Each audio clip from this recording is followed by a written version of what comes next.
Armada Book 1 Chapter 4 USSP Baker Part 3. Several weeks later at the USSP Baker, our sensors detect multiple probes in the southern U.S. below Florida, said Colonel Linda Bourne. 6 probes moving up down east-west, no discernible pattern. They do not seem to have signs of life on board. Capturing their image on screen. General Rudy Lakova, commander of the U.S. Spaceport Baker, and Colonel Max Marshall, his assistant, looks at the screen. They are 30 feet long, 12 feet high and 16 feet wide. It seems they were photon-powered and now they're traveling in triangular pattern. Very fast but still sublight. Can you follow it? Max asked. Yes, wait, there are several objects emerging from the ocean east of Cuba. These are smaller ones around 6 feet long like a potato. Now they're hovering on top of the ocean, on screen. One of the probes is breaking away heading for the smaller probes in the ocean. Lakova looks at the potato object that suddenly goes underwater towards the direction of the large probe. Can you still track it, Linda? It's moving fast underwater in erratic directions like it's looking for something. The larger probe is now close to the potato probes. Now they're going deeper, much deeper now. We'll lose them if they go any deeper. They're moving south further into the ocean. Lost them. Max said and continued, the larger probes are now in the middle of the Atlantic just sitting there. They watched for a few minutes, the probes were not moving from their positions. The potato probes and a large probe are emerging from the ocean towards the large probes. They're moving up towards the far side of Earth.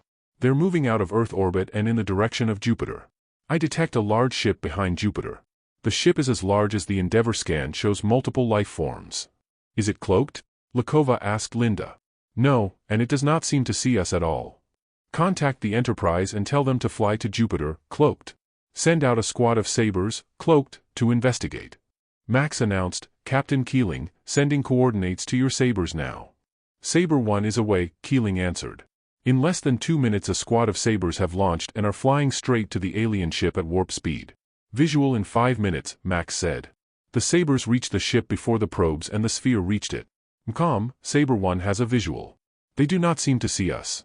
We'll do a flyby above and below, then sides. Sending online visuals. Keeling said. The ship has 3 large hangar bays with multiple small ships. We can see multiple batteries of what may be weapons. The ship seemed to use photon propulsion here. Linda said. There is a visual of what look like small windows shows alien forms inside. Magnified the bridge can see dark creatures with 2 arms and long large legs. They may be wearing armor or suits including the face that looks like a helmet of some form. Do they have their shields up? Lakova asked. I do not detect any shield and I am very close to the ship. Keeling said. We can beam in a cloak tracking device near the hangar bay opening. Linda suggested. Lakova answered, Go ahead, Linda. TP to bridge, the trackers are ready to beam. Go ahead, beam to the coordinates. Linda said and quickly continued, the tracker seems to be working from the bay location. Send in GX-21, Lakova said. General Renee Cole here, General Lakova, GX-21 ready. Go Renee. Team is on the ship hangar, General Lakova. Tagging the large probes. The air has traces of sulfur, breathable, but we have our breathers on. Can you see the ship? Renee asked. Linda answered, Roger Renee, the visual is good. Planting camera 1. Heading to a hallway. Now sulfur level is 10% higher. Renee said. Max, tell the Japanese and German GX teams to prepare for TP, tell the Japanese to beam here and the Germans here. This is their first recon mission, so be extra careful, and have them bring more cameras. Tell them to tag the ship's critical systems. Lakova ordered. I can send in our best hacking teams. Baina suggested. Yes, you do that. Lakova agreed. The 3 GX teams are showing videos from inside the ship and planting cloaked cameras. In an hour all the teams have planted all their cameras. GX-21 was able to reach the bridge and planted their last camera there. We're going to tag the people here, just in case. Renee said. General Lakova, the hackers have found a console and are trying to get into their data systems. Baina said. We're back in the hangar and are tagging what looks like transport ships and attack ships. Renee said. Colonel Tagawa here, GX-22 is in what looks like an armory. Tagging several devices and containers. Colonel Widzer here, GX-23 is in a room with 2 large probes. Tagging both of them. General Lakova, the hackers could not get in. They are attaching a transcriptor to 2 of the main data streamlines. Baina said. Ready for return, Tagawa said. We're done here. Widzer announced. The hackers are ready to beam back. Baina said. Bring them all back, now. Tell the sabers to put some distance between them and the target. Beam one item from the armory and put them outside at the tail end of the ship. Lakova ordered. After an hour they beamed the item at the tail end of the ship into the spaceport's hangar. The mission command is now buzzing with activity as videos and sound from the many cameras start coming in. The Macs are busy analyzing who the aliens are, their purpose and where they came from. These are aliens, we have no record of, that is why the hackers could not get in. Their technology and language are vastly different from what we know. Baina said. The probes have reached the alien ship and are entering the hangar. Now they're just sitting there. Keeling said. I detect they're powering to leave. Captain Keeling, stand by, they're leaving. Linda said. They're moving at sublight toward the edge of the Milky Way. Now they're moving twice, thrice, now 4 times the speed of light. Keeling added. Johnson announced, I see the ship, General Lakova. I will tail it. Keeling, you can return to base, Enterprise will take over. Lakova said. Transferring all data and data connections to your ship, Captain Johnson. Linda said. General Simon here, General Lakova, I would suggest you contact General Cook and brief him of our situation. Thank you, General Simon, I intend to do that.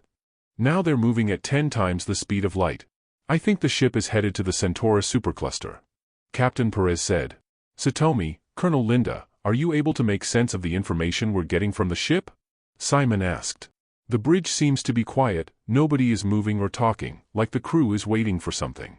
Satomi added, our Macs have not deciphered their language and symbols. They have nothing of use right now. What's apparent is that the crew is particularly quiet, not talking to each other and not too active with anything.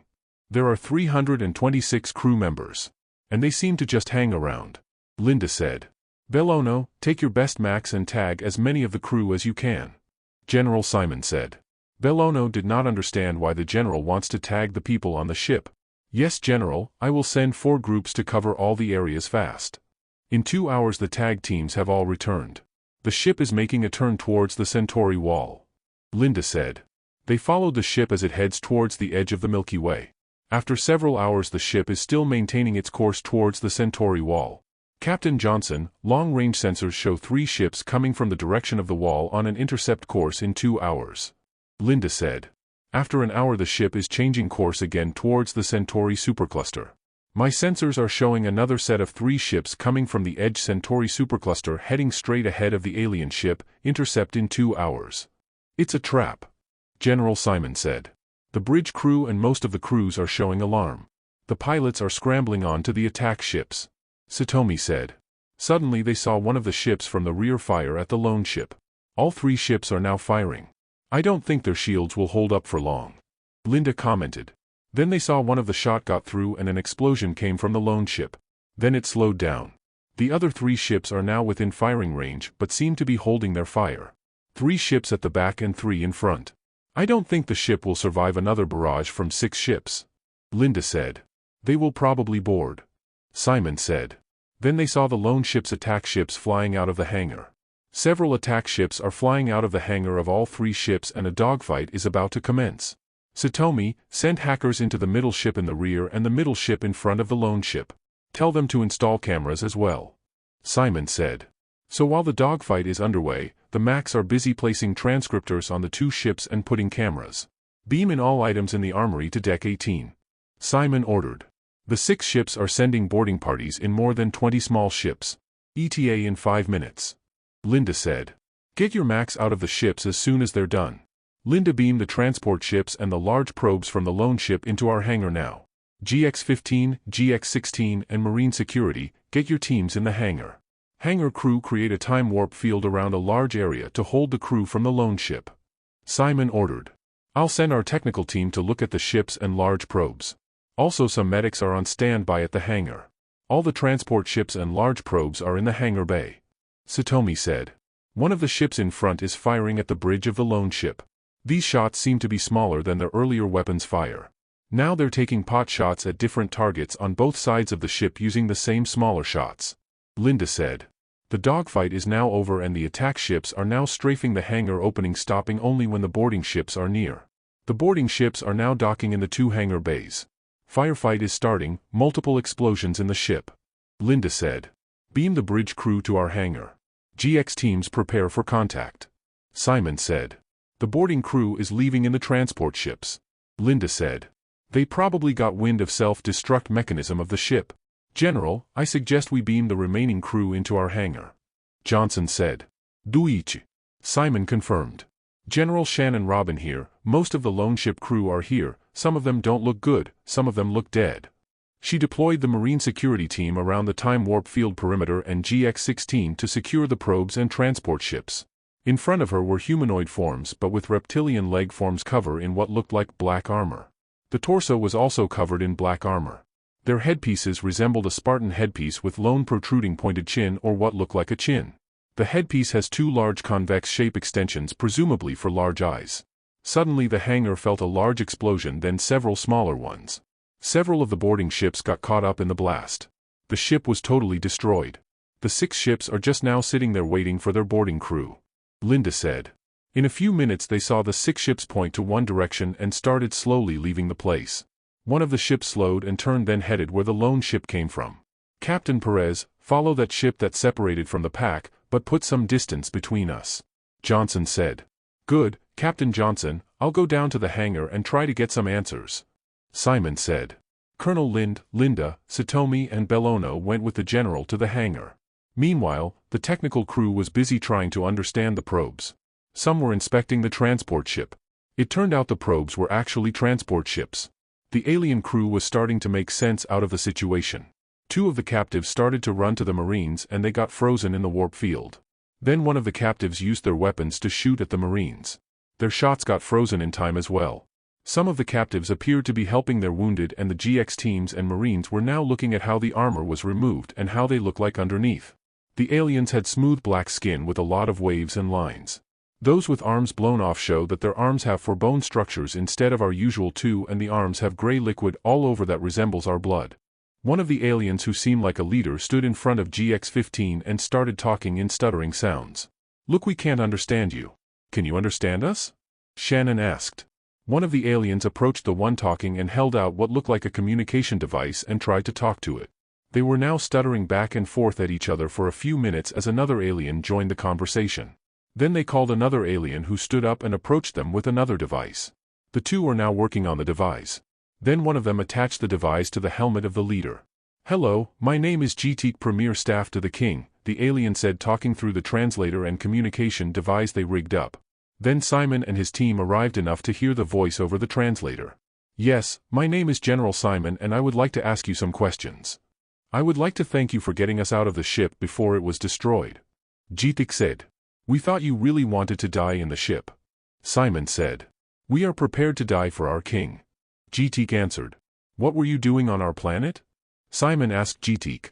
Which planet is it? The one we call Earth, and it has a large ocean that your ships went underwater in. Simon said as he nodded to Colonel Linda. Linda showed them in a large tablet their probe ships hover and going under the ocean. Then the scene showed their bridge, their hangar bays, their attack ships. It also showed fighting on the ship, and the last moments when the ship blew up.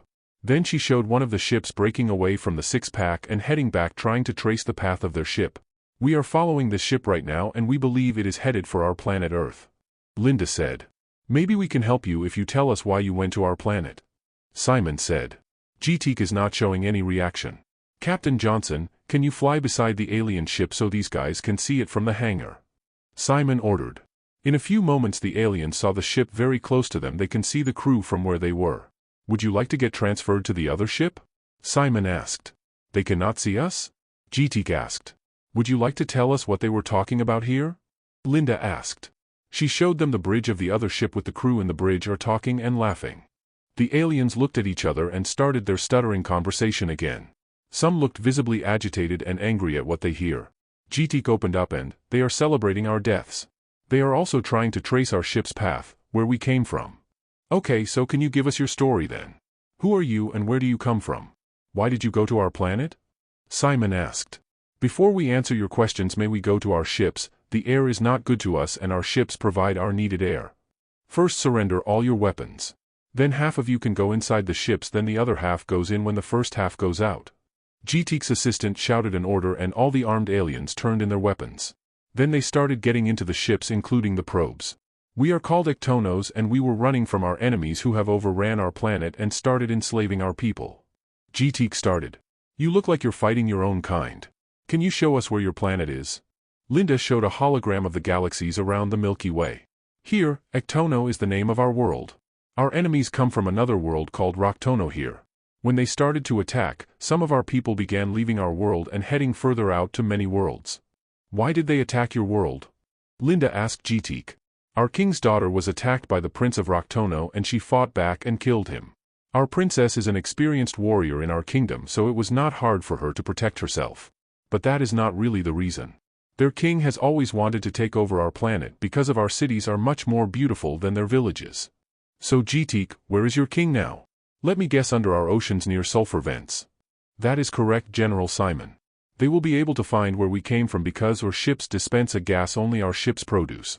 Here, hold this tablet, tell me anything that will indicate they are headed to Earth. She gave him the large tablet and he held it, watching the crew going about. Then Linda asked for several more large tablets showing different areas of the ship. She gave these to Geetik's assistant who gave it to other Ectonos to monitor. How many of Ectonos are underneath our oceans? Linda asked. More than 20,000. The royal family, our leaders and warriors, their families. Geetik answered. Suddenly, Geetik's assistant reacted to the conversation in the tablet. Their communication from their home world tells them that they have taken over our capital and captured the king's son and a famous general. May we switch now with my crew? I am feeling weak already. Geetik said. The Enterprise followed the Roctono ship for several hours and it seems to have turned straight to Earth. Then it stopped at the edge of the solar system. General Simon, Geetik tells me the alien ship has identified where Ectonos are underneath our oceans and have called for reinforcement. She walked over to the general in the MCOM mission hall and showed him Geetik telling her what they heard. Satomi, tell the tagging teams to board the ship and tag all the crew. Linda, have Geetik escorted to the mission hall please. Simon said. GX-15 walked in. We heard the ship has called the gang to our solar system. Shannon said to Simon. Yes, Shannon, just in case, I believe you should board the ship and plant some ordnance. Do you want a big bang or several small ones? Shannon asked. One big one is okay with me. I know you want several small ones, whichever is appropriate, bring both. Very well then, see you later. A few minutes later Geetik comes in escorted by 4 Marines. How are your people doing, Geetik? Simon greeted. They are hungry and have not eaten for a long time. I am sorry about this, what do you eat? Simon asked. We asked your people for food but your ship does not have what we eat. Okay, can we get it from that ship? Tell us where to get it and we will get for you. Linda showed a schematic of the ship. Their food storage is here and here and here. Actually, they also have it here for long travels. Belono, can you have some Max get into these places and retrieve food for Geetik? Make sure they have good breathers with them. Simon said. The other 5 ships will be here in 3 days. They will move into the ocean in several ships and attack our underwater ship. Geetik, I do not want to kill any of your enemies and I do not want them to kill you and your people. I want to resolve this so everybody wins. But just in case, we have placed bombs on that ship and will place bombs in the other ships as well when they arrive here. We can transport all the crew out to a holding area and bring them back to your planet. Or we can create a ruse. We can beam you into your facility. We would like you to tell your people to move the ship into the open and try to make a run for it. Half will be in the ship while the other half will be transported into this ship. They will go after you and try to destroy your ship. Before your ship blows up, we would beam all the inhabitants to a safe place. The Roctonos will see your ship destroyed and move away from Earth. Simon explained. Where would we go? We need sulfuric air to survive. There are only a few planets that have this condition. Point 1 that is nearest to us and we will transport your people there. Linda said. The nearest is 200 MLY away. It would be many months for our fastest ships to travel there. Can you point this to us? Linda said as she showed the galaxies on the big glass screen. This planet will be a little cold for us but we will manage. He pointed to a planet 190 MLY away. Linda, can you ask GX-16 to accompany Geetik and his crew to the planet? Try to see if this is safe and appropriate for them. Just don't take too long, the gang will be here in 3 days. Be back by then. Simon said. How will we go to this planet and be back in 2 days? That's the easy part. We would probably beam a TP ship on this planet, then that party will beam another TP ship to this planet then to your target planet. In 9 hours you will probably get to your target planet, take a look for around 2 hours and be back in another 9. We call this hopping. Linda explained. You can leave as soon as GX-16 and the TP crew are good to go. Simon said. In a few hours the tagging crew and GX-15 have returned. The food crew started beaming in food from the storage rooms to the hangar bay of the Enterprise. 2 days later. It's been 2 days and no word from GX-16, Linda told General Simon. The next day, Linda announced, General Simon, the gang will be here in 7 hours. And no sign of GTEK. Belono, please beam some Max down to the ship underwater and tag all of the Ectonos, we may have to beam them out. Linda, can you ask the engineers to come out with a sulfuric environment in the hangar for 20,000 or so Ectonos? Simon said. General Simon, the gang would be here within 2 hours. Linda said.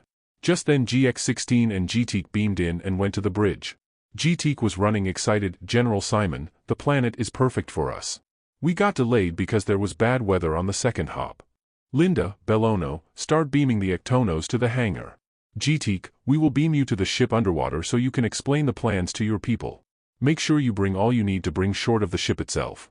Belono, give him some tagging pens and explain to him how it works.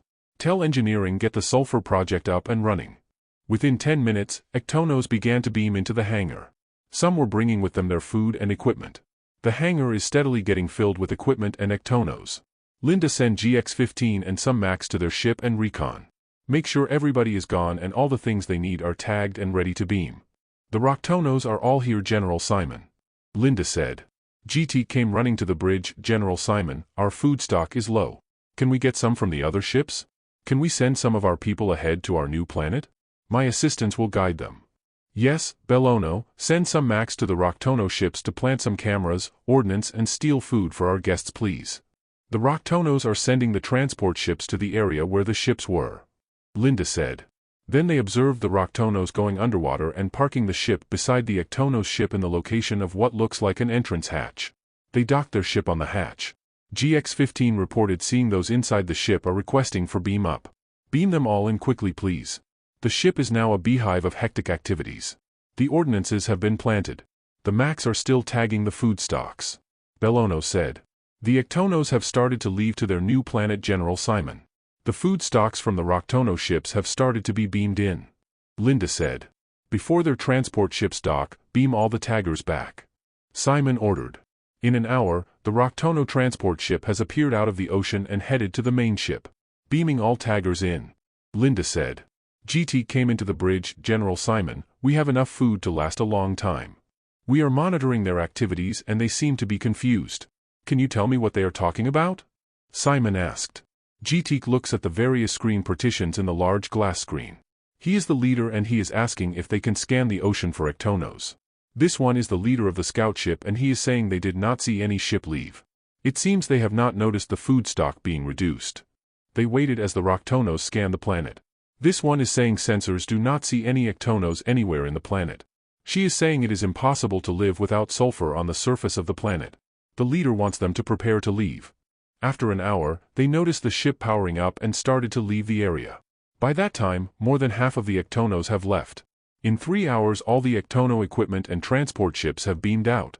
Simon gave a sigh of relief when the last Roctono ship left the area. He went down to the hangar and saw only GT and his assistants. There were no more equipment and ships. General Simon, we will leave now. Our king wanted me to thank you and we hope to repay your kindness. No problem. Have a good trip. Good luck to your people.